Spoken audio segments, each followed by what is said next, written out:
Welcome to the Alex Jones Show. I'm David Knight. I'll be the host today. We have got a lot of breaking news. We've got Piers Morgan finally leaving. Don't let the door hit you on the way out, Piers. And we got Mike Rogers, the apologist, the cheerleader for the NSA. He's leaving Congress. You know, he's head of the Senate Intelligence Committee, but he's leaving Congress, and where's he going? Talk radio. Yeah, that's going to be real interesting, isn't it? We've also got some ironies that we're going to bring up again about this California gun grabber who actually turned out to be a gun runner.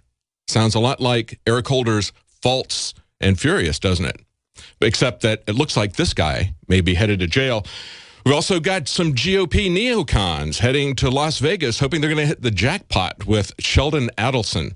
And if they kiss his ring, maybe he's going to give them a lot of money. He's got a lot of money to put in. In the last cycle, he gave $93 million to the presidential election. Now, to put that in perspective, going back to the year 2000, that's about what Al Gore spent on the presidential election. I think Bush spent about $200. So things have really changed. Of course, that's just $100 million. That's not all that much now when the candidates are spending $1 billion apiece, as they both did approximately in the last election in 2012, Obama and Romney.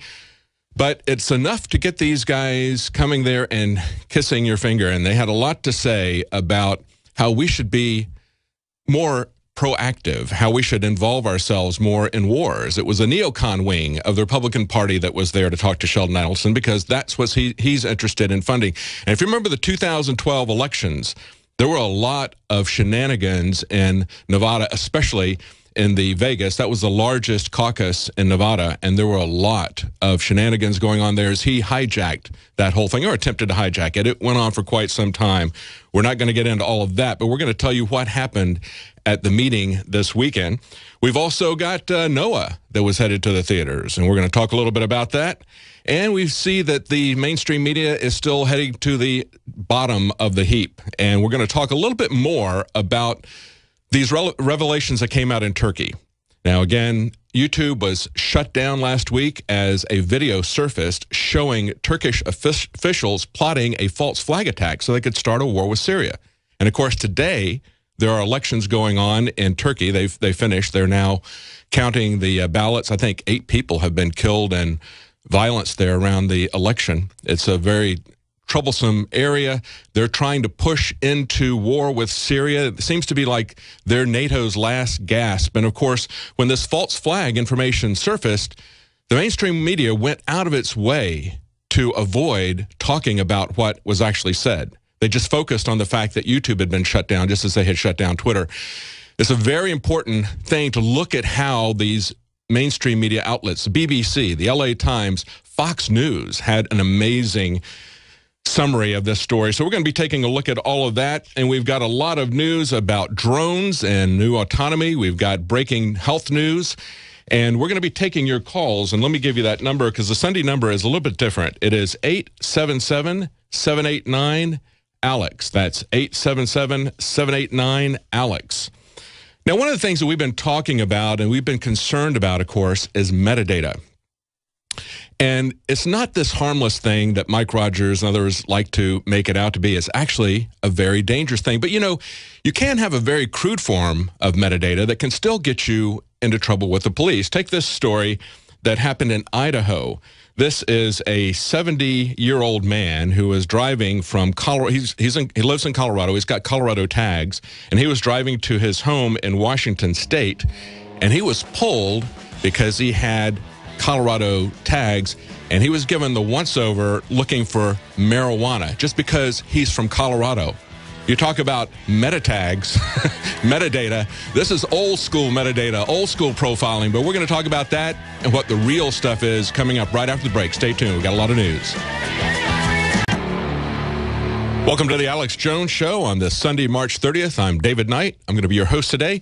And I'm going to be taking your calls. Let me give you that number. It's 877-789-ALEX.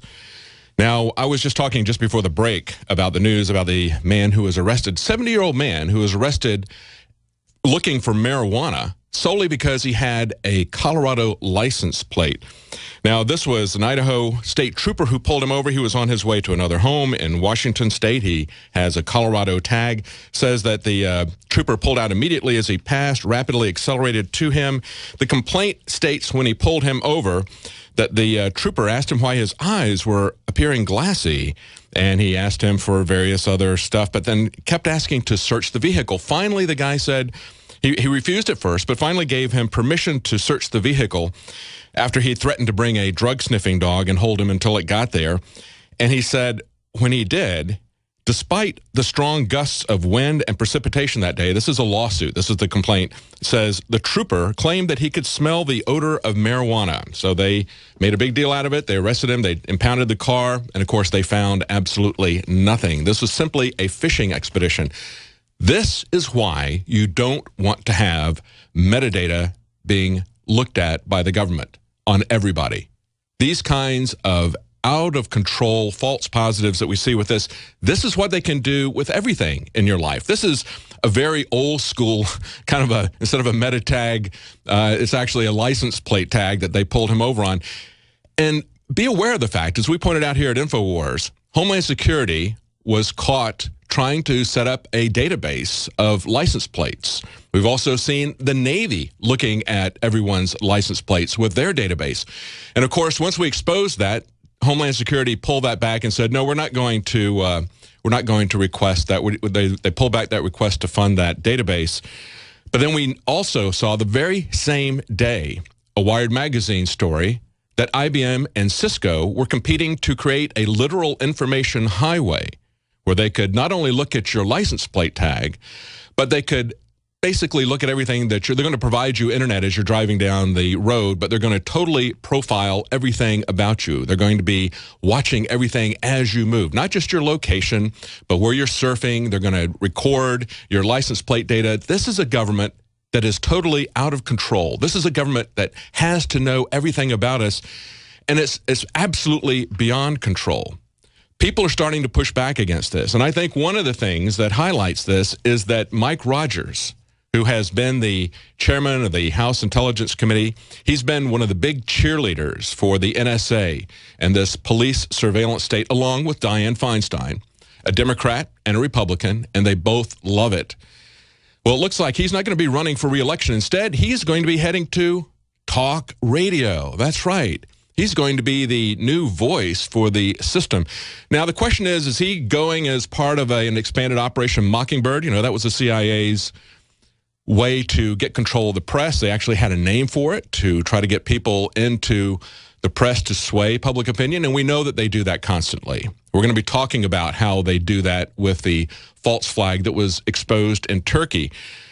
But he might have also been leaving because people are turning against what he's doing. Listen to this. Now, this is from the Political Wire, and what they're saying is, when they reported this, they said that his 8th district is currently rated a safe Republican district, but without him, it could be competitive. Mitt Romney carried the district by 3 points in 2012.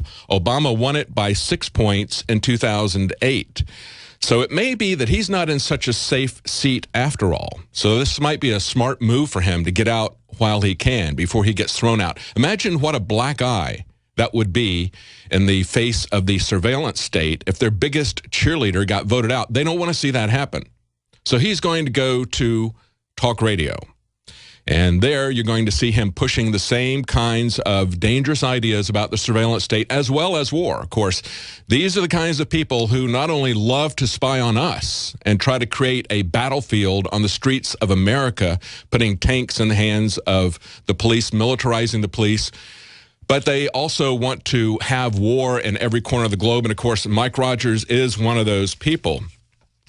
It'd be very embarrassing for them if they lost. You know, I kind of think he and Dianne Feinstein are kind of the Tokyo Rose and the Tokyo Rogers of the information war, I think. They're the lying people out there who are trying to push the population one way. And I think a large part of the surveillance state is a way to close the loop and see if you're actually buying their propaganda. Remember, it's just a few months ago that in the Defense Department, one young lady stood up and said, you know, they're not buying what we're telling them anymore. They think it's just a bunch of clumsy propaganda. And that's right. We don't buy that anymore. Look who else is stepping down. We've got Keith Alexander stepping down. At a ceremony this weekend, he ended his 9-year tenure at the NSA and his 40-year military career and said he's going to be retiring. I don't know if he's going to go to radio or what he's going to do. It's absolutely amazing. And we can see the heights of some of this stuff. Look at this story here from the Washington Post. It's called Franz Kafka Meets the National Security Agency.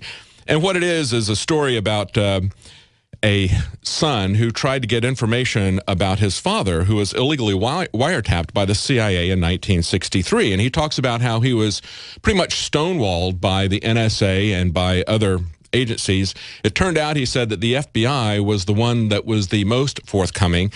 The NSA totally stonewalled him. And this is what was interesting, is what the NSA Freedom of Information Act officer said. Now, keep in mind, this is her job, to provide information under FOIA, for FOIA requests, okay? There is a law, Freedom of Information Act, that says that they must supply information under certain circumstances. But she says, as a result of my review, I've concluded that the appropriate response is to continue to neither confirm nor deny the existence or non-existence of any intelligence material on your father. This is back in 1963, mind you, okay? To do otherwise, when challenged under FOIA, would result in the exposure of intelligence information, sources, and methods, which could harm our national security and severely undermine NSA activities in general. And, of course, she signs that. That's Elizabeth Brooks, Chief of Staff of the FOIA Privacy Act. So there you go. Even in 1963, she can neither confirm nor deny the existence or non-existence of any information that we may have kept on your father 50 years ago, okay? That's how bad these people are. But it's going to be very interesting to see what happens. It looks like a lot of the rats are leaving the ship. They're so hated that they've got to put some new faces in there. It was just this last week that Mike Rogers tried to wrest away a reformation of some of the practices of the NSA onto his committee from the Judiciary Committee. Stay tuned. We're going to be right back with some more information, and we're going to talk to you about how Turkey was covered. Talk about Operation Mockingbird, a great example. We'll be right back.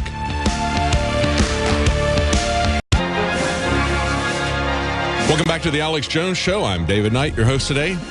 Now, just before the break, we were talking about Operation Mockingbird aspects of Mike Rogers and others, and we're going to get back to that. But before we do, this is a story that just came out yesterday about DARPA project that is seeking a hive mind for drones. This is something that is very, very concerning to a lot of people who understand the issues here. To give this kind of autonomous decision-making to warlike robots, or conversely, to consolidate the decision-making, even if the decision to fire is held by a human being, to consolidate this decision down to one individual is a very, very dangerous thing. And this is the kind of thing that we see happening, this kind of consolidation. Here's the story first. It says the Pentagon's research arm is launching a program to unite existing and future drones into hives, where individual autonomous aircraft will share data and operate together against targets on a battlefield, all while being controlled by one human. Now, they're trying to get increasing autonomy for these robots. And, of course, they keep telling us that it's going to simply be, that is going to be under the control of a human, but that's still not very reassuring. You know, I just recently watched with my family a 1995 movie called Crimson Tide. Very good movie, very well done. Denzel Washington, Gene Hackman. It's about a subcrew.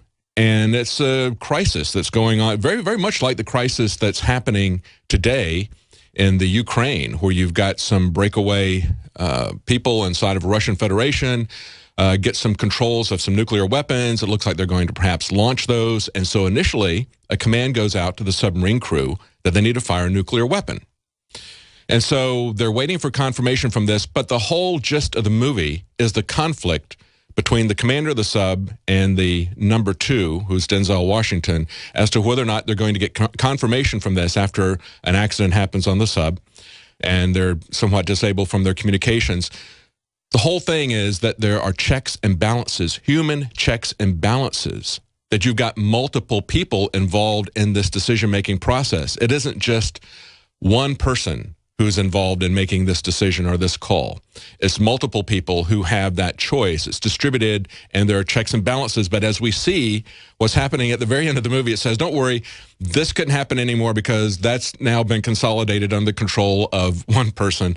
But we don't want to see more and more consolidation of power. That's true whether or not it's legal power, whether or not it's political power, or whether or not it is nuclear weapons. We don't want to see that consolidated anymore. Of course, you have one person who has his finger on the button, and it was kind of scary to realize that for decades, the firing code was just a series of zeros. As Stefan Molyneux said, we were just a nuclear disaster away from somebody leaning on a keyboard.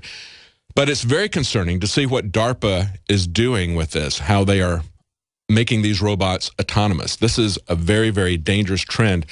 But getting back to, and I guess before we get back to Operation Mockingbird, let me go on this this Noah story here, because as many of you know, the movie Noah came out this Friday, and a lot of people have had a lot to say about it. And I'm interested to know what some of you think that may have seen it. And the number is 877-789-ALEX. Now, there was an op-ed piece in Time magazine from Ken Ham with Answers in Genesis, and he said, except for some of the names in the movie, there's hardly any remnant of the Bible's account of the flood in Genesis 6 through 9 that's recognizable. But he and others have pointed out that what this really is a very anti-human agenda. I've seen this before personally. I took my sons about 12, 13 years ago to London, and we went to the Children's Museum, and they had a loop that was playing at the playground area constantly, and it was about Gaia. The whole idea that the earth is some kind of a living organism or some kind of a god, and that humans are merely a destructive virus that we need to either control to a very, very small amount, population reduction, depopulation actually, or we need to exterminate altogether for the good of the earth. That's essentially the view that is being put out by this movie from Darren Aronofsky. And a screenwriter whose name is Brian Godawa got the script early, and he wrote about this last fall, I believe, maybe even earlier than that. And he went to see the movie because a lot of people were kicking back and saying, that's not what the movie is about. You haven't seen it. They're probably going to change it. He saw it, and he said, it's basically exactly what I have seen. He said, I finally saw the movie. Now I know why Paramount and its hired Christian marketers would not let me into an early screening to correct my analysis of the early script of Noah. It's because I was right. He said the Noah movie is ugly, it's anti-human exceptionalism, it's enviro-agitprop, in other words, environmental propaganda, and it's poorly done. I can't recommend this movie, not just because of its god-awful theology, or should I say earthology, but because it's god-awful filmmaking. He said, like The Last Temptation of Christ, all the controversy overshadowed the fact that it was just plain terrible storytelling. Same thing here. And he says, I've got to say something to all those Christian leaders and film critics who saw the early screening and kept defending the movie, saying in reference to my blog post, the movie's different, you can't talk about it because you haven't seen it. He says, shame on you, because you knew when you were saying it wasn't true and I was right. You were tools, and Aronofsky is laughing at you behind your backs. He's subverting your sacred story, and he's not even doing it well, but you're still supporting it. And you know what they're doing is they're actually changing it to their religion, which is an anti-human, anti-depopulation, eugenics agenda. That's one aspect of it. That's what they're selling you. The only sins are the sins that are being committed by those against the earth. And of course, we see in it, as Ken Ham pointed out in his example, he said that Noah wants to exterminate all of mankind. He doesn't want his sons to have children. And when it looks like, and when the granddaughters are born, he tries to kill them. This is the message from this human-hating film that they try to put out as a biblical epic. Now let's go to a couple of your phone calls here. We've got Truth Raider in Oregon. Truth Raider, what do you want to talk about today?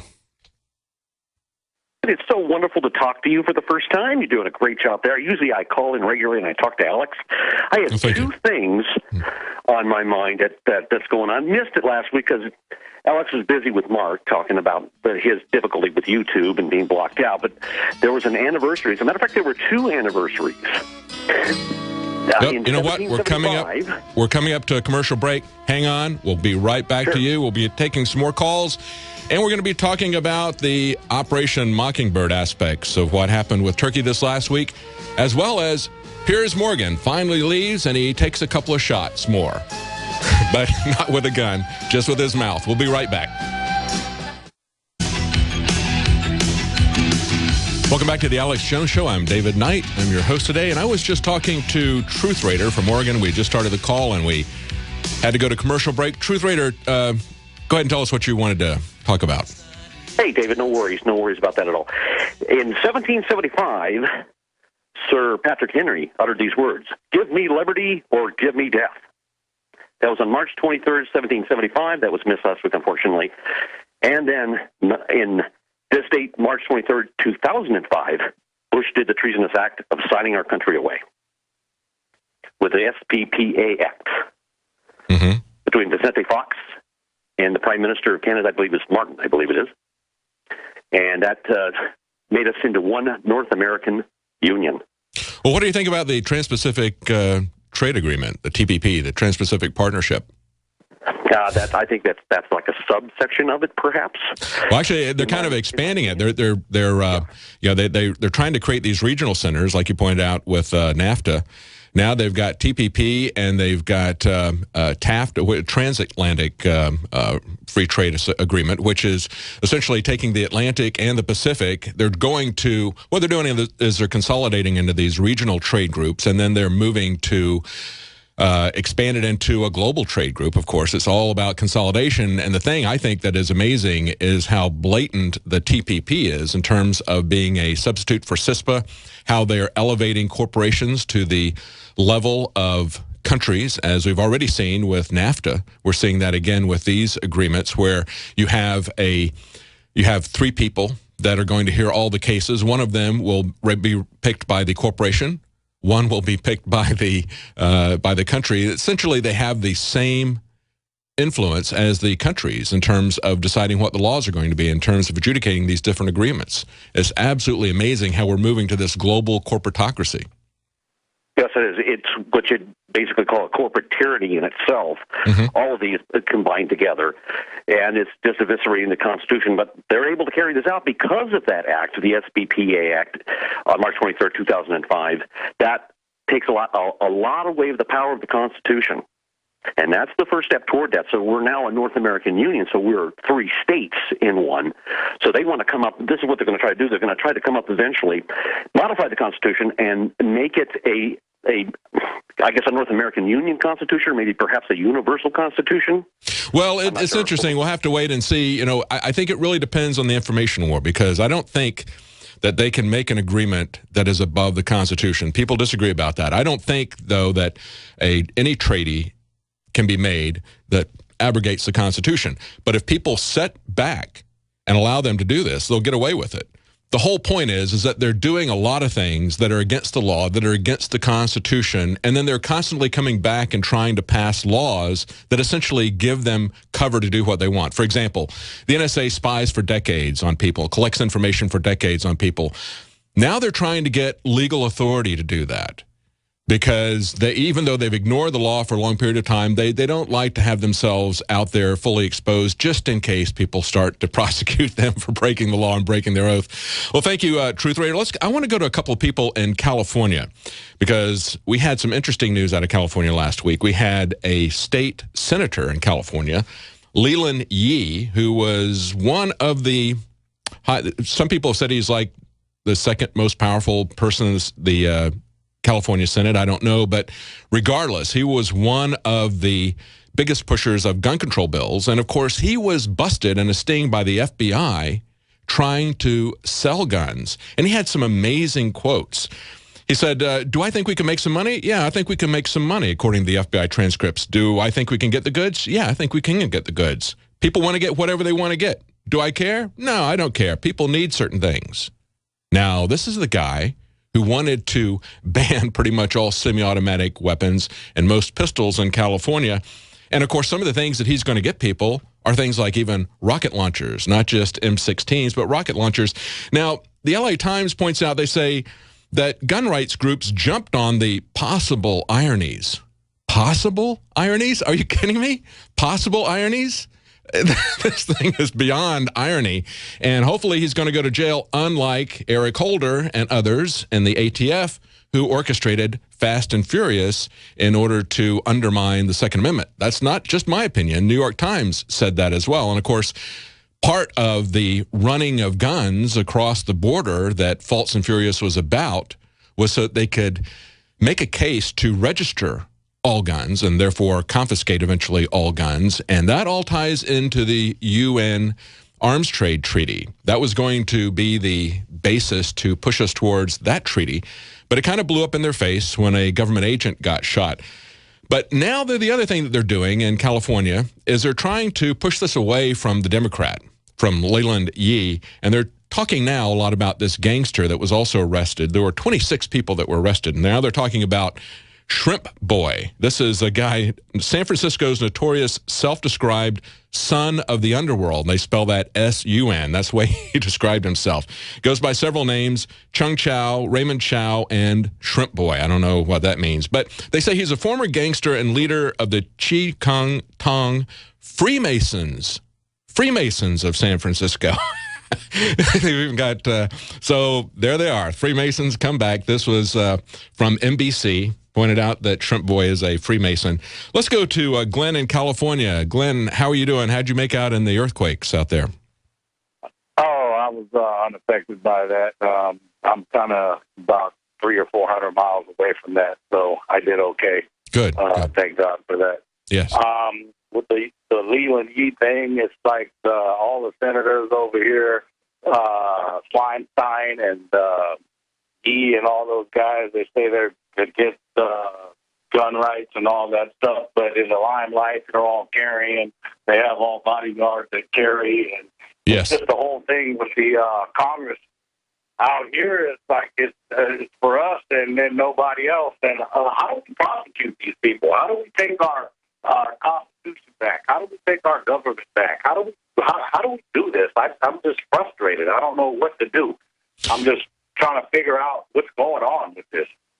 It is very frustrating. I mean, from our perspective, what I'm trying to do is make people aware of it, because so many people are not even aware of it. I think if we get a broader base of people who see this hypocrisy, who see the criminal actions, there's so many people. When Jakari Jackson went to South by Southwest here and he was asking people about gun regulations, he got into a discussion with a guy and he said, well, you know that Hitler banned the guns, and aren't you worried about guns being solely in the hands of the government, that there might be something that would be very dangerous about that? And the guy that he's talking to says, yeah, I understand that, but we're talking about America here. That can't happen here. So he doesn't understand the danger, the hypocrisy, the criminal behavior that's going on with this. And so people need to understand that, yes, human nature does change. America is exceptional in a lot of ways, but we aren't exceptional in terms of our human spirit. Power corrupts. And it also draws the most corrupt people in society to it, like a magnet. And so that's why the founders of this country gave us checks and balances and told us that if we were going to remain free, we had to watch those who had power, especially those who wanted power. We had to watch them extremely closely. And that's really what we need to do. Right now, it's at an education stage, because I still think the vast majority of people, unless they are part of the NRA or Gun Owners of America, or one of these gun rights associations, most people don't really understand the importance of the Second Amendment and its purpose. Thank you, Glenn. Let's go to another person in California. Rick in California. Rick, how are you? Hi, David. How are you? We appreciate you and Alex and the show very much. Thank you. How'd you make out in the earthquakes? Pretty good on that. You know, I called in about the overwhelming evidence on a couple of points on 9/11. I'm a lawyer, and we work off of evidence, and you sound very, professional, and, in everything that you do, and could appreciate that. But more in line with your topic that you just brought up, a case was brought in San Diego County saying that this you have to have a shall-issue policy for concealed weapons permits, that it's unconstitutional in violation of the Second Amendment. Mm-hmm. And Ninth Circuit, which is very liberal normally. Wait a second. Hang on, because we're coming up to a commercial break. I want to hear what you have to say. We'll be right back. Stay tuned. Jones Show. I'm David Knight, and I was talking to Rick in California just before we had to go to break. Now, Rick is a lawyer, and he was laying out some of the issues in this recent case in San Diego where they refused to issue permits to people. Rick, go ahead and tell us what you want to tell us about that case. For years, California's been a may-issue state. You have to show good cause, which is very difficult in some counties, especially San Francisco and L.A. don't issue any permits, practically speaking. But these gentlemen, I believe they were lawyers, brought a lawsuit saying it's in violation of the Second Amendment. Much to the surprise of everybody, the Ninth Circuit ruled they were right, and that California has to become a shall issue like the other 40 states. Well, the sheriff in San Diego County decided not to appeal it. He was fine with it. Guess what happened? Kamala Harris, the Attorney General, it wasn't even her case. Okay, this was brought into federal court, and she has no business even being involved, filed a petition to be an intervener and appeal it. Really? So just another example of the gun grabbers out there. You know, she doesn't like the fact that people are going to be carrying concealed weapons, so she's going to stick her nose in, and all she does is take pictures with Obama, and she's a political sycophant. You know, that case, in that case, the Ninth Circuit Court quoted D.C. versus Heller extensively, and there was some pretty strong language in there about how gun control laws, they were saying in D.C. versus Heller, they could make some regulations for safety purposes, but they couldn't just abrogate people's rights to carry. And they quoted that in that court decision.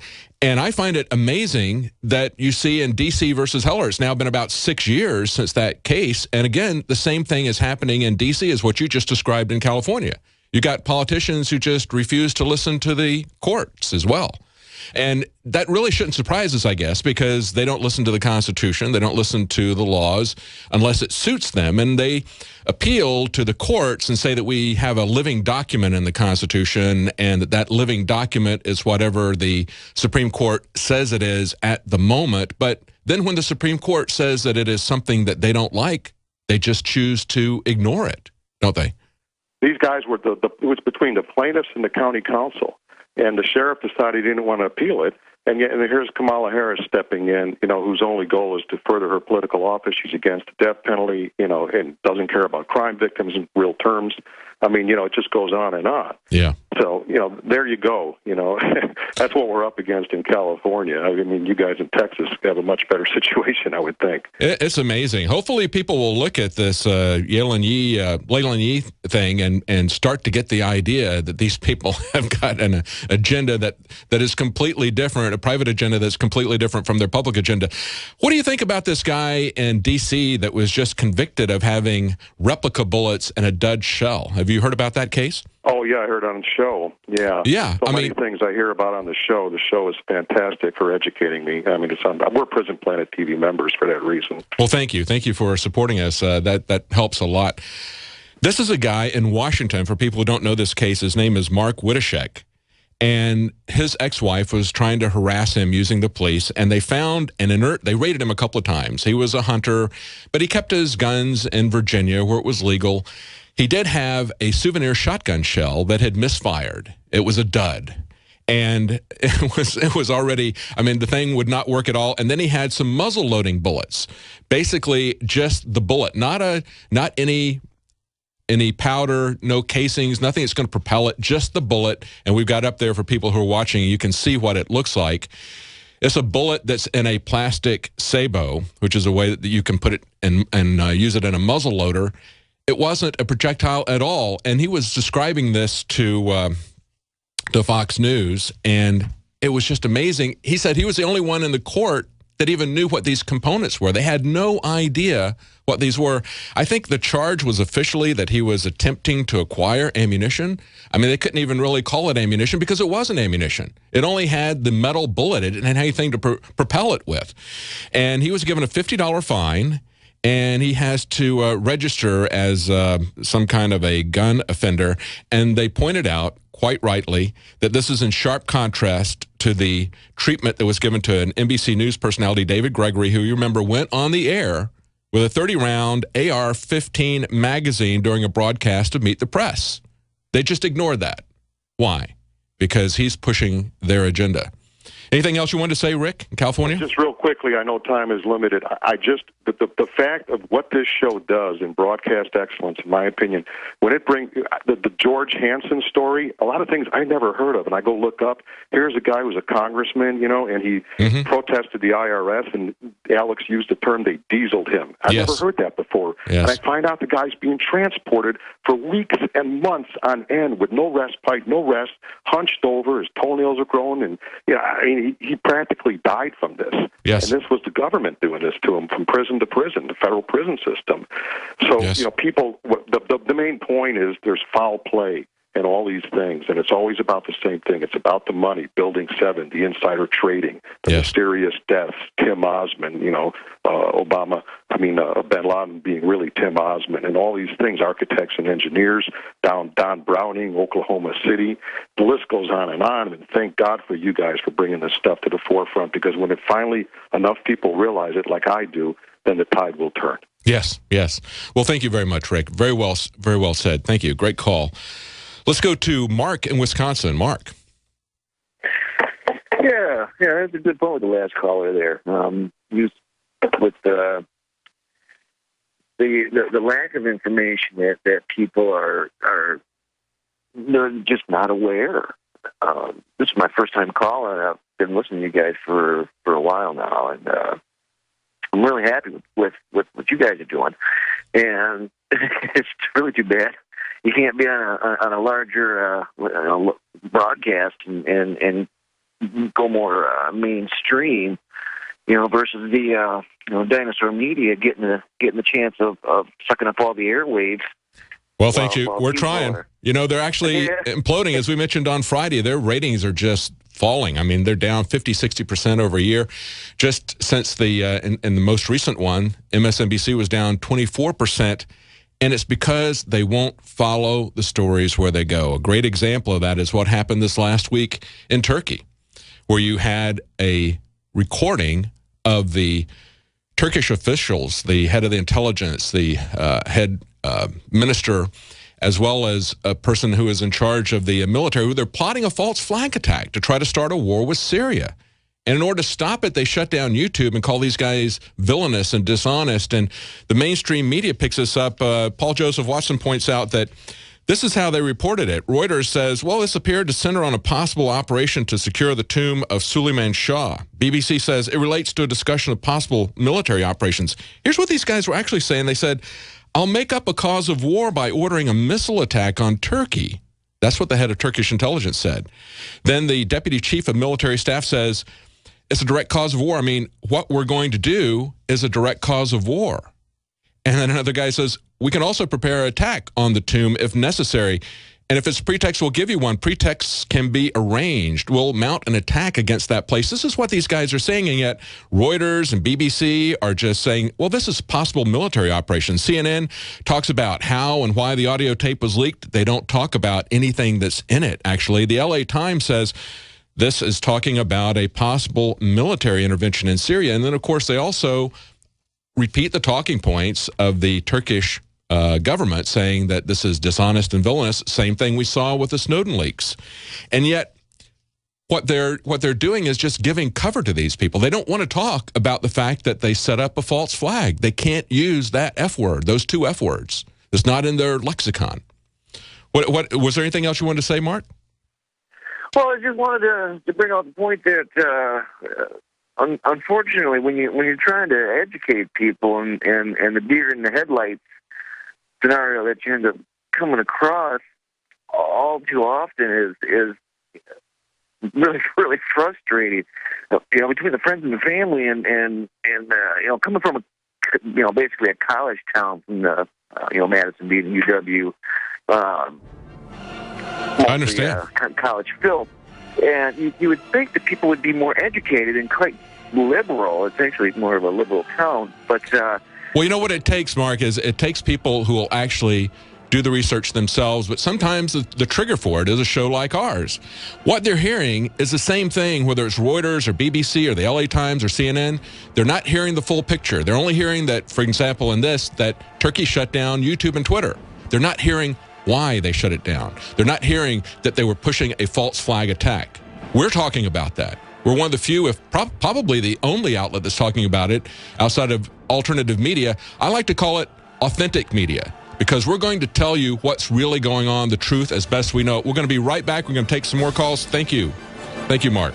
Welcome back to the Alex Jones Show on this Sunday, March 30th, 2014. I am David Knight, your host, and we're taking callers and talking about false flags, Mockingbird Media, covering up for the revelations that Turkey is trying to start the war for Syria for NATO. And of course, Turkey's been involved with NATO in some false flag operations before. During Operation Gladio, of course, that took place in Italy. It was Turkey that supplied a lot of the people who were going to run it. As Sibel Edmonds pointed out, they were called babas, or godfathers, in Turkey. These are guys who were some of the most dangerous organized crime figures in Turkish prisons, were released and sent to run these Gladio attacks. And the Gladio attacks were done to, they were false flag operations not to start a war, but to take down the Communist Party, which was winning in elections in Italy. They were put out as being, they were portrayed as being carried out by the Red Brigades, by the Communists, when in actuality, they were carried out by NATO, using arms that had been pre-positioned in case the country had been overrun during a war with Russia. They went in and used these weapons to engage in terrorist attacks against the population of Italy and blame it on the communists. And of course, Turkey and the Turkish government was involved in that. Now, it appears that Turkey is NATO's best hope for starting a war with Syria. We had a situation just recently where there was a shooting of planes and they were trying to use that as a pretext to go in. Of course, there are Turkish elections that are involved in this. There's a lot of corruption in Turkey. And they have jihadists who are threatening the sacred Turkish tomb, according to Fox News. Oh, but wait a minute. That was actually the Turkish government that was doing that. Listen, though, to the way that Fox News reported this on the 28th, on Friday. They said a man who's been dead for nearly 800 years could be the catalyst that draws Turkey into Syria's bloody civil war. Jihadists who poured into Syria have threatened to attack the sacred tomb of Suleiman Shah. Except that it wasn't jihadists who were threatening to do it. It was actually the head of Turkish intelligence, the chief of the military, who were recorded doing this. And that was leaked onto YouTube, and they shut down YouTube. They were saying things like, I will make a cause of war by ordering a missile attack on Turkey. What we're doing is going to be a direct cause of war. We're going to mount an attack on that place, on the same tomb that Fox News is reporting about it. But Fox News says there is now a threat to that shrine. There are 25 Turkish soldiers currently there, and the Turkish government takes this threat very seriously because this is Turkish territory. They take it seriously. They're the ones making the threat. It's the Turkish government making the threat. But, of course, that was an interview that came out of, guess where? Voice of America. Remember Voice of America, Radio Free Europe? That was the organization that was created right after World War II, at the beginning of the Cold War. They were prohibited at that time from broadcasting news into America. Just last year, that prohibition has been lifted. We're going to be getting a lot more of that propaganda, a lot more, especially since Mike Rogers is leaving the Senate Intelligence Committee, and he's now heading for talk radio. So who needs Voice of America when you got Mike Rogers on talk radio? It's going to be there. But there's also other things going on in Turkey. We've got Armenians, Christian Armenians, accusing Turkey of aiding al-Qaeda rebels in an attack on Syrian Christian villages. Armenian leaders have accused Turkey of aiding al-Qaeda-affiliated rebel groups during their attack on a largely Armenian Christian village in northern Syria.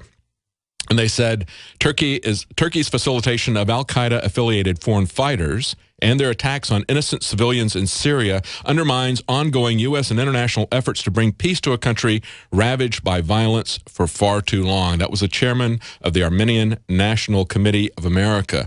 So they're accusing Turkey of running al-Qaeda. And we know that NATO forces and John McCain were involved with al-Qaeda in Syria. And that was what they were talking about in this leaked tape. They said they're going to use al-Qaeda to stage this attack on the Suleiman tomb.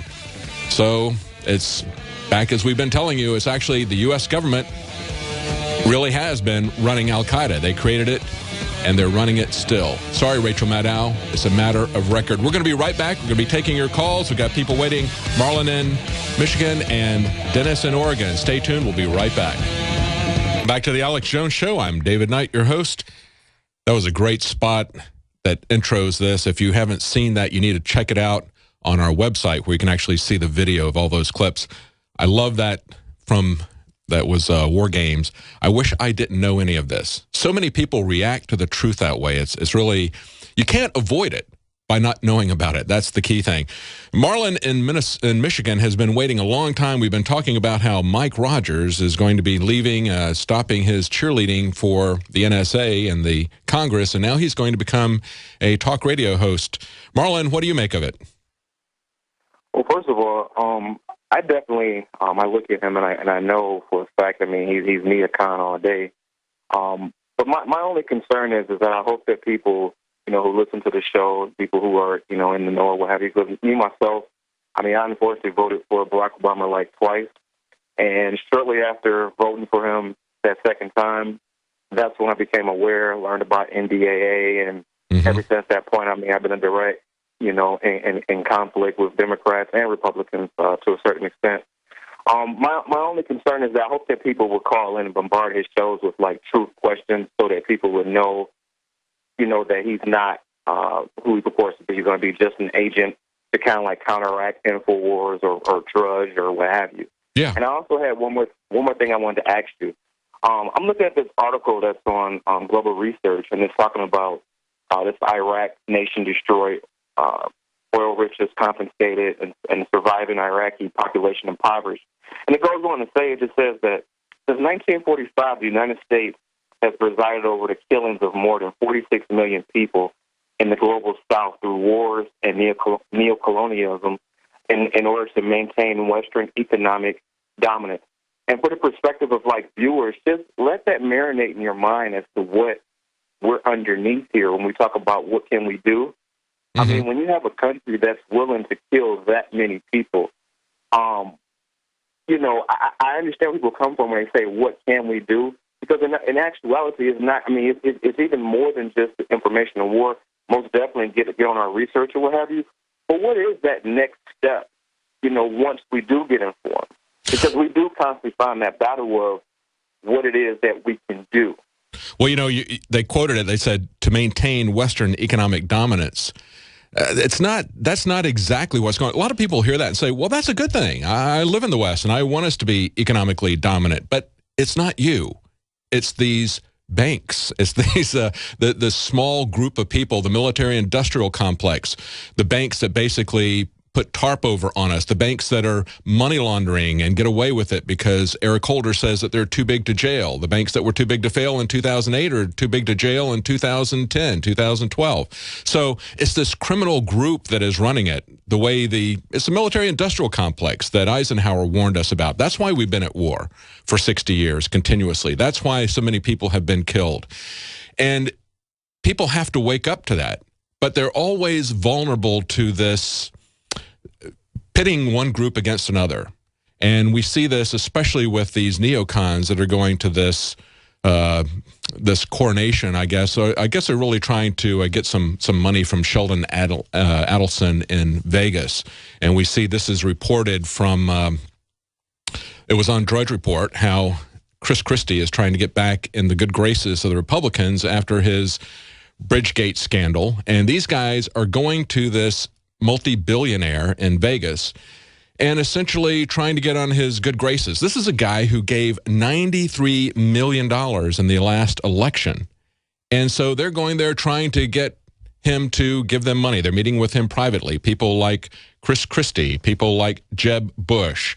And, of course, Governor Mike Huckabee won the Adelson Defender of Israel Award at the Zionist Organization of America's annual dinner in New York. John Bolton is there, and he's criticizing Rand Paul, who's not there. But everybody is directing their criticism towards him, talking about American passivity. That was a quote from Jeb Bush.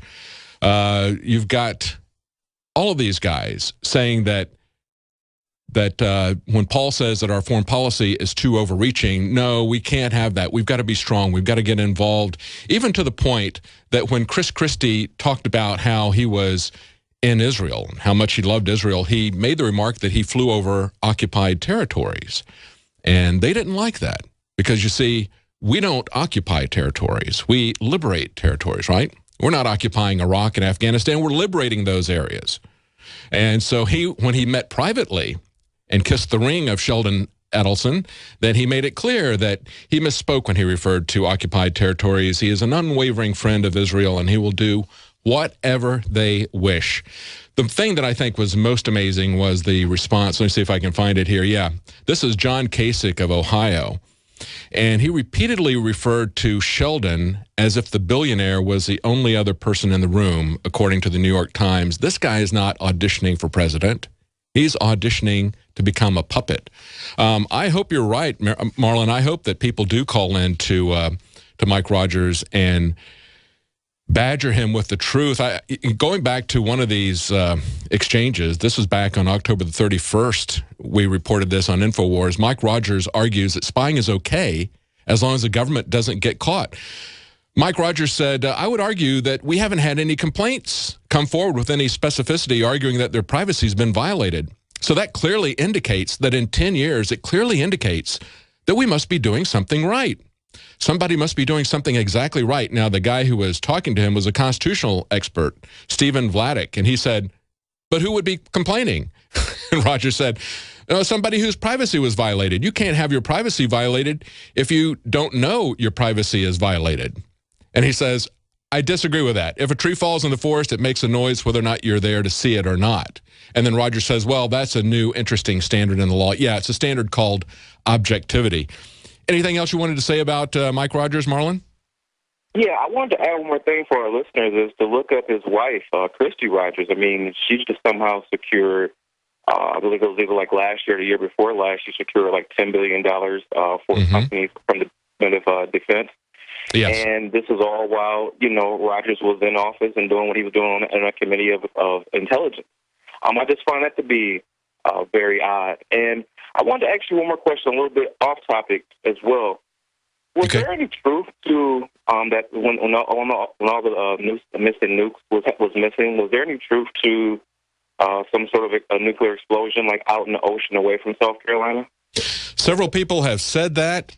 We've not been able to verify that. I mean, our source, we are definitely certain of our source who gave us that information about the nukes at Dyess Air Force Base, how they were being moved, and we don't have any source about the explosions in the Atlantic that followed not too long after that, supposedly. I think it was reported as maybe an earthquake, somebody said, but I can't verify that one way or the other, but I can verify our source that they were very surprised. It was not procedure. They weren't even supposed to have nuclear weapons at Dyess Air Force Base, and it was very uncanny that Lindsey Graham, the very day that this was happening, was talking about the possibility of a suitcase nuke taking place in South Carolina, in Charleston specifically. We're going to be right back. Thank you, Marlon, for the call. Welcome back to the Alex Jones Show. I'm David Knight hosting today, and we've got calls that we're going to go back to. We've got Vince in Montana. We want to talk to him about the Noah movie. We mentioned that earlier in the program. It's anti-human depopulation agenda. Actually, there's a word for that.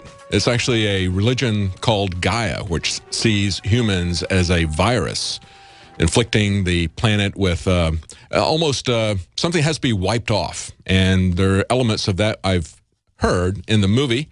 We're going to talk to Vince. Hopefully he's seen it, give us his opinion. But this hour is brought to you by My Patriot Supply.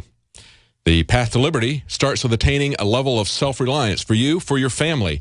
My Patriot Supply is the home of a wide variety of survival products, including the Patriot Pantry line of emergency food storage products. Patriot Pantry is delicious, nutritious, and prepares in minutes. Patriot Pantry offers an amazing variety, great taste, and is packaged to last up to 25 years. Visit mypatriotsupply.com/Alex today to experience their top-rated customer service, top-quality products, and incredibly reasonable prices. The products you need, the service you expect, and the price you can afford. Visit mypatriotsupply.com/Alex today. Vince in Montana. I wanted to talk to people who'd seen Noah. Have you seen it? Oh, we lost Vince. Doggone. He waited a very long time. I really wanted to hear somebody that had seen it. Let's go to Dennis in Oregon. Dennis, you want to talk about Oath Keepers? I think we lost Dennis as well. How about, let's see, we got Chris in Kentucky. You're still there. False flags. Or not. Yes, how you doing? Good, we got somebody. Okay. How you doing? Yeah. You know, your false flag about Syria and David and John McCain and everything, you're right. I just wanted to bring that up. But people do need to know their history. Since before, you know, the wars that we created when in 1913, when all the banks were established, they had to get a crisis. This is world power. They want the sinking of the Maine to get a war with Spain. Oh, yeah. Documented. Oh, yeah, it goes back to the Roman Empire. They were doing that kind of stuff even back then, certainly, yeah. Absolutely, and that's what. And you talked about the founding fathers, because the founding fathers in those days knew a tyranny what it was long before we had iPhones or computers. They knew this because, folks, if you don't and you sit back and do nothing about this, we're going to have a tyrannical thing. And you say, well, nothing's going to happen. We'll never have a false flag in America. No, we already did on 9/11, okay? That's right. You know, human nature doesn't change, does it? The technology changes, but human nature doesn't change. And the same things that were a problem at the time that the founders were around, the same things that they warned us about a standing permanent army. Warning us not to get involved in foreign conflicts. Don't go abroad seeking monsters to destroy, because they're going to come back and they're going to destroy. They're going to get you involved in their never-ending conflicts, and you're going to be attacked at home by that standing army that you think is defending you from foreign enemies. Absolutely, and you're right, because last weekend, you know, this made national news. I live in Louisville, Kentucky. When those teenagers went on that rampage, now they're talking about more security. The Kentucky Derby's coming up, more security. And they're putting this fear tactic in there. What are we going to have? NATO forces at the Kentucky Derby to protect you with fully automatic weapons? And it's the conditioning out here. We've got to get real, folks. You know, I think it starts, really, they're conditioning everyone in the schools. When I was in school, we didn't even have police officers. We didn't have metal detectors. We didn't have lockdown. We didn't have any of that stuff. They have created an environment of fear, an environment of a totalitarian society in the schools now, and that's how they're getting away with it. Every time anything happens, it's always an excuse to start essentially martial law. Exactly. And they want to condition this, and that once they do that, they could put the mindset into people's mind. With this technology, they could probably do it with all these frequencies, like Deborah Tavera says. It's probably coming. You know, folks, educate, talk to people, talk to your county. Most of all, talk to your county sheriff. Start local, because this can be done. There's a lot of people out there. Get together. It can be done. I've talked to people just around here. They know a lot is wrong. I've talked to military people. They know a lot's wrong. It can be done. Don't be afraid. Yes. Don't be fearful. Take a stand and get on your hind legs, like Alex says. Thank you. Thank you so much, Chris in Kentucky. Now, there is some good news. There is a news article that came out today in Indiana. The governor has signed a pro-gun bill into law that protects guns in school parking lots. That's the insanity that we've seen in so many places. We just had a case last week where a student got into a lot of trouble because they went out and checked his car and found a pocket knife in his car. Come on, a pocket knife. It's absolutely insane. And they said it was part of a routine inspection. Since when is going through somebody's car in a parking lot a routine inspection? That's where we've lost it at that point. But this Indiana law is now going to prohibit the government from going into people's cars. This is Senate Bill 229, which will allow otherwise legal gun owners to have a firearm on school property, parking lots specifically, as long as it's locked inside of their vehicle. Exactly. It's not threatening anybody. That's just a common sense law. That's not even really a pro-gun bill. It's not even a pro-gun owner bill. It's just common sense. And the question is, okay, that happened now in Indiana. That was a bill that was signed in law there. We talked about Chris Christie going to Vegas and sucking up to billionaire Sheldon Adelson and walking back his comments about how he visited occupied territory in Israel, doing everything he can to suck up to Sheldon Adelson, who is a self-described Zionist. The question is Chris Christie going to sign a new gun control bill in New Jersey? This is something that was put out by Gun Owners of America. They said New Jersey Governor Chris Christie might soon face a monumental decision over a gun control bill that could land on his desk. And it's a bill to limit magazine capacity from 15 rounds down to 10 rounds. See how that works? If they can tell you how many rounds you can have, it's just a matter of time before they're going to go from 15 to 10 to 5 to maybe 0, like in Washington, where we see this guy getting, I mean, he literally had no guns. He had no ammunition. He had some muzzle-loading bullets, no powder. He had a misfired shotgun shell that he kept as a souvenir, and he got in trouble for attempting to acquire ammunition.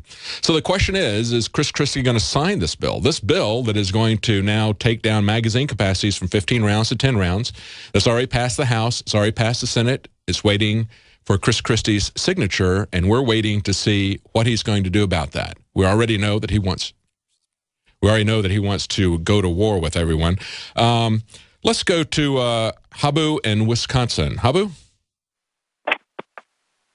Yeah, hello, Mr. Knight. Thank you very much. I especially enjoyed you analyzing Representative Rogers' impending retirement. This guy is a punk who's really on the NSA bandwagon, but I don't want to go there. I am calling to just bring to your attention, although people at InfoWars are eminently informed, what President Obama said in Europe, making the comparison of Iraq to the Russian action in Crimea. And there are about 4 or 5 lies there. Hang on, Habu. I want to get that. That's a great point that you're about to make there. I want everybody to hear that. Stay tuned. We're going to be right back. We've got to take a commercial break. Hang on, Habu. We'll be right back to you. To the Alex Jones Show, I'm David Knight, and we were talking to Habu from Wisconsin, one of our callers, just before we went to break. He was about to make a point about Obama recreating history. Habu, go ahead. I'm sorry we had to go to a break. Pick up. Not at all. Thank you. I'll just break it down into about 4 sentences and just a brief commentary after each. One of the lies that was mentioned was the Iraq War was a subject of vigorous debate, not just around the world, but in the United States as well, which is patently false. People like Phil Donahue, who were going to talk honestly about it, his show was removed. On the other hand, you had people like Judith Miller within the New York Times who was topping this kind of information, which was patently false, and then being regurgitated by the criminal class. Mm-hmm. The second lie is America sought to work within the international system. Of course, we all know that is completely false. When it was apparent that it would be vetoed in the Security Council, the U.S. administration withdrew it from the Security Council so that it didn't have a no to deal with. So it went on its own, just as it did with Kosovo earlier with Bill Clinton. Mm-hmm. The third one is we did not claim or annex Iraq's territory. We did not grab its resources for our own gain. You know, they may as well have the United States administration have annexed Iraqi territory. It's been effectively partitioned so that the Kurds who are on the side of the U.S. Have been able to extract oil and sell it privately to Western oil producers. And the last one is this is what Obama said: we ended our war and left Iraq to its people and a fully sovereign Iraqi state that could make decisions about its own future.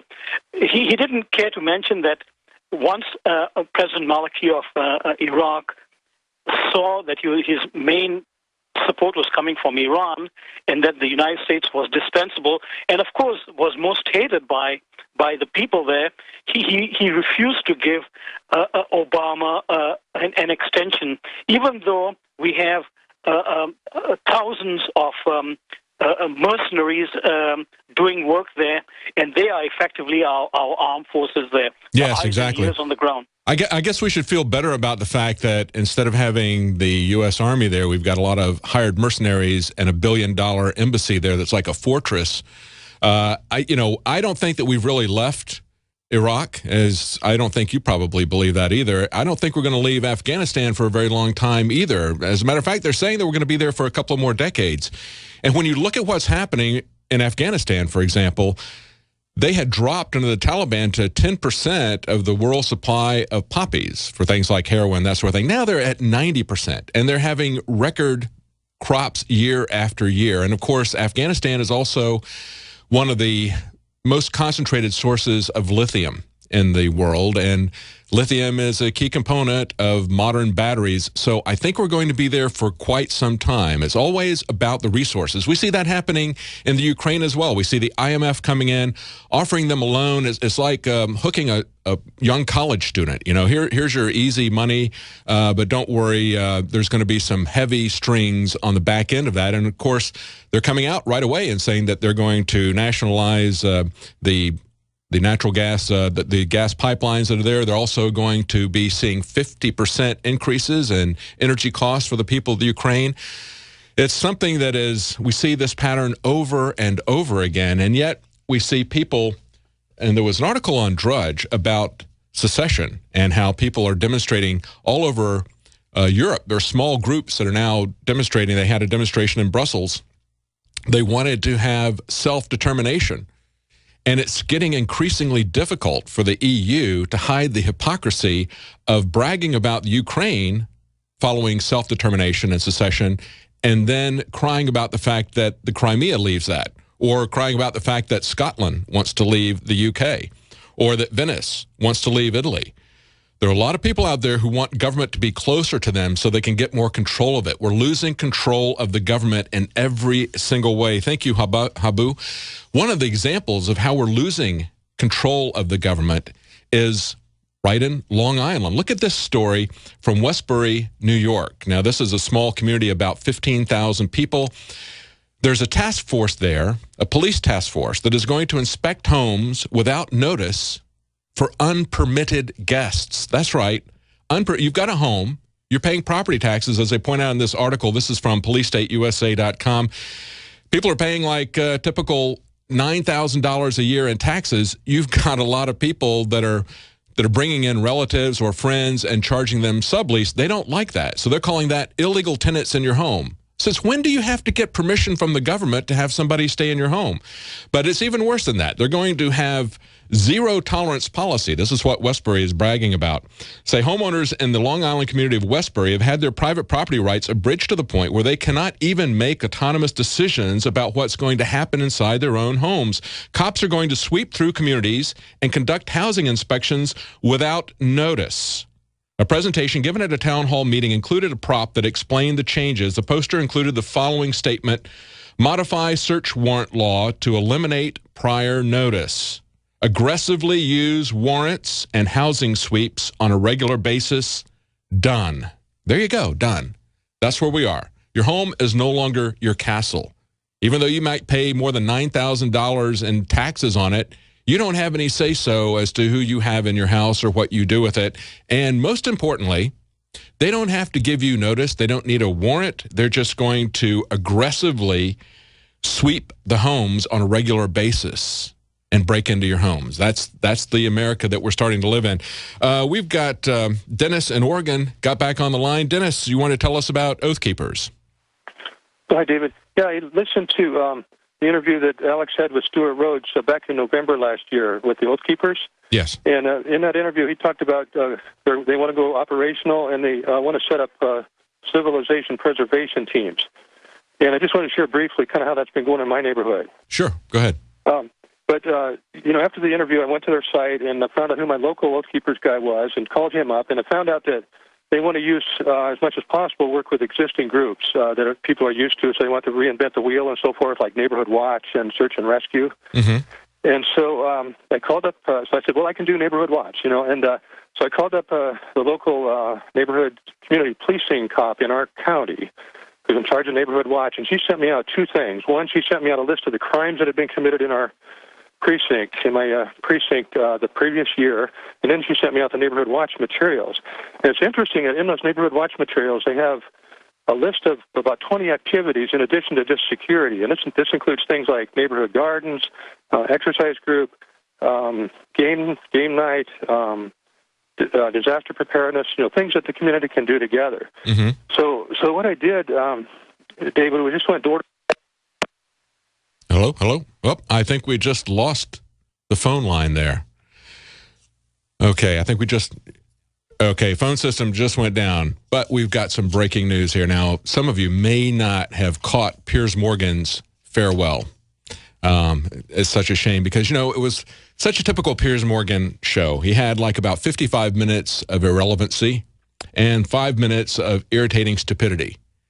Typical. That's why he's leaving now. You know, what he talked about for 55 minutes was the missing airplane, for which there's no new information. Guess what? It's still missing. I saw this weekend, I was in a restaurant and they had CNN up there and they were talking about the black box and how they could get data out of the black box. They hadn't found the black box. They were just talking about, if we were to find the black box, this is how we would get the information off. This is CNN.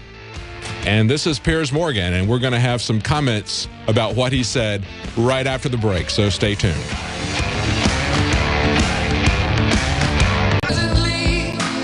Welcome back to the Alex Jones Show. I'm David Knight, and I apologize to the callers who are on hold. Our phone system went down. We're in the process of talking to Dennis from Oregon.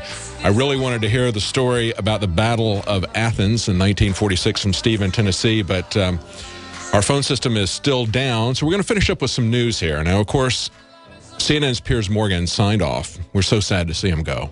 We don't know where he's going to go because I think if he goes back to the UK, I think he's wanted back there because of a phone hacking scandal. But he would fit in really well if he just wants to stay here in the U.S. because, you know, apparently phone hacking isn't a problem.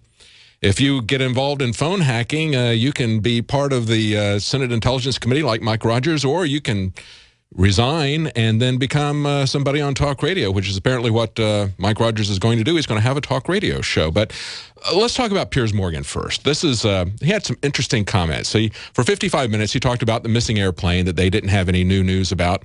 And then he had another 5 minutes where he took a parting shot at gun owners again. He said that guns belong on a military battlefield. Really? Well, you know, tell that to Leland Lee, the guy in California, the state senator who was trying to grab as many guns as he could, but also turning around and selling them as well as rocket launchers to the FBI in a sting operation.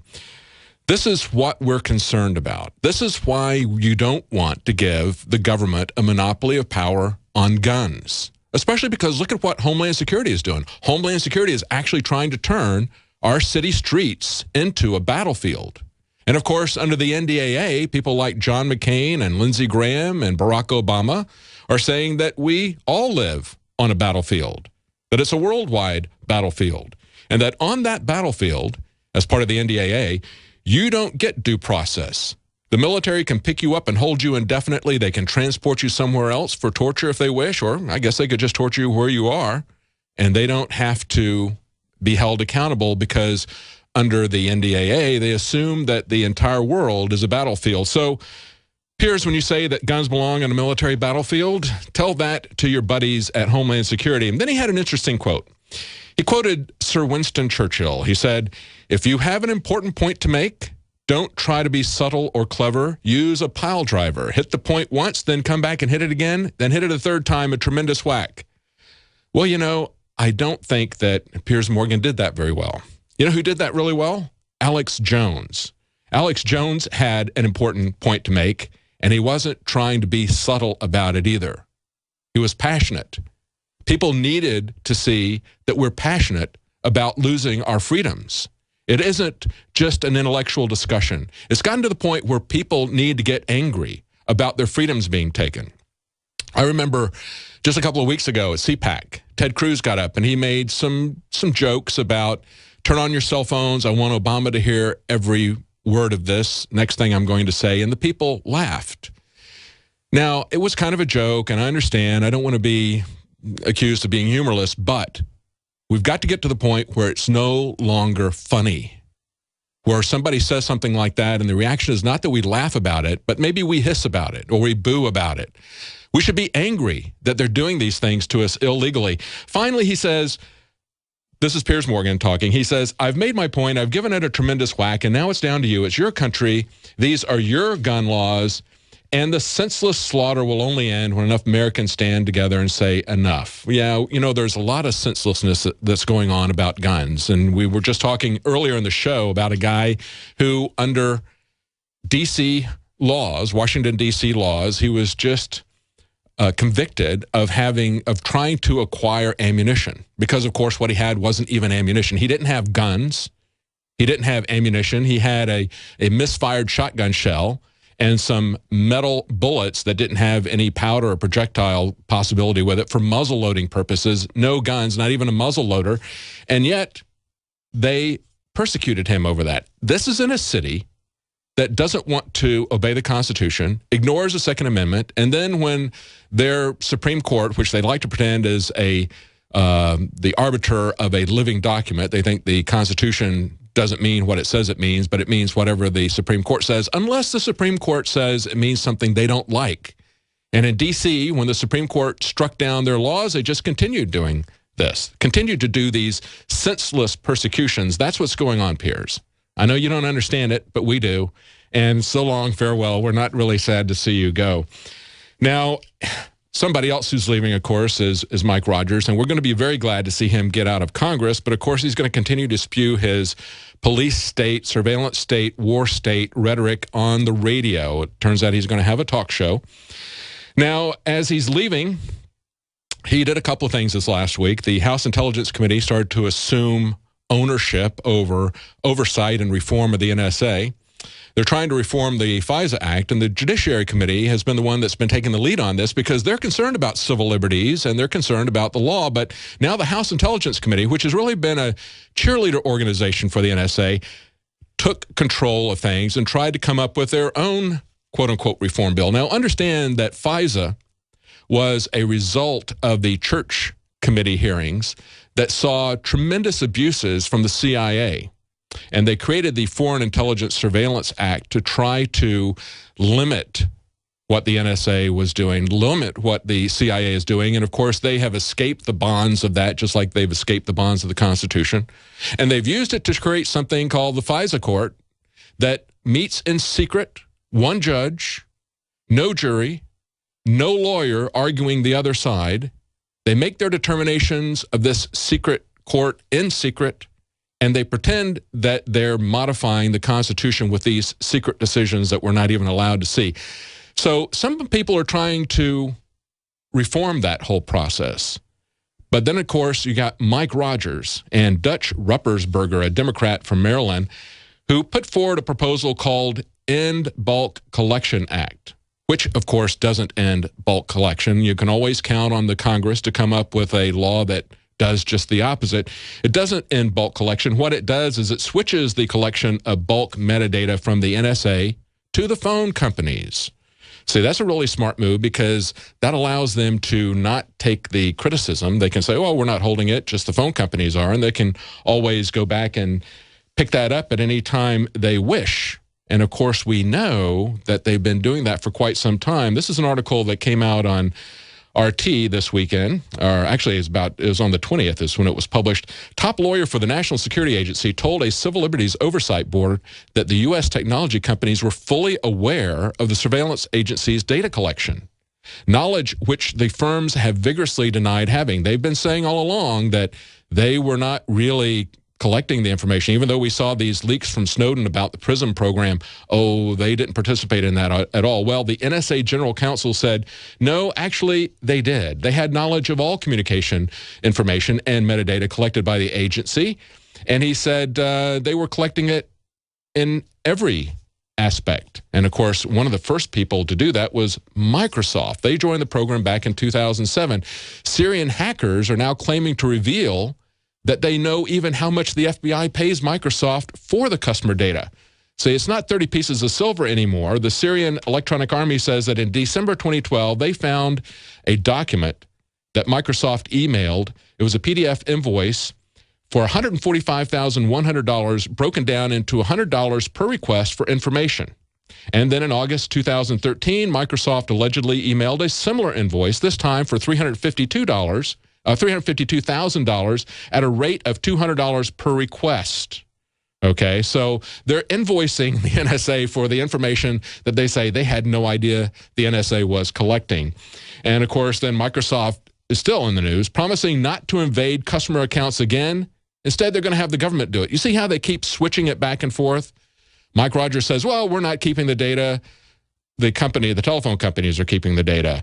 And then Microsoft says, well, we're not going to spy on you. The governments are going to spy on you. So they keep pointing at the other person, and yet it's kind of like, you can't really tell where the head of the snake begins and where the tail ends, because when it comes to these large companies like Microsoft and the government, there really isn't much difference. One begins and the other one stops, and they just kind of keep rotating back and forth. This article says from RT, after reports last week that Microsoft had infiltrated a Hotmail client's content in search of allegedly stolen company source code, the tech giant now claims that it will notify proper legal authorities in the future to avoid violating privacy protection. Yeah, but it's more politically expedient to have them do that. If you think that metadata is not important, you need to look at this article that's up on InfoWars about how the NSA can use your metadata to predict your personality. It's actually more invasive than just listening to your phone conversation. They can learn a lot more about you from your metadata. Well, that's it for today's program. We'll be back tomorrow at 11 Central, 12 Eastern. Catch us then. Thanks. Bye-bye.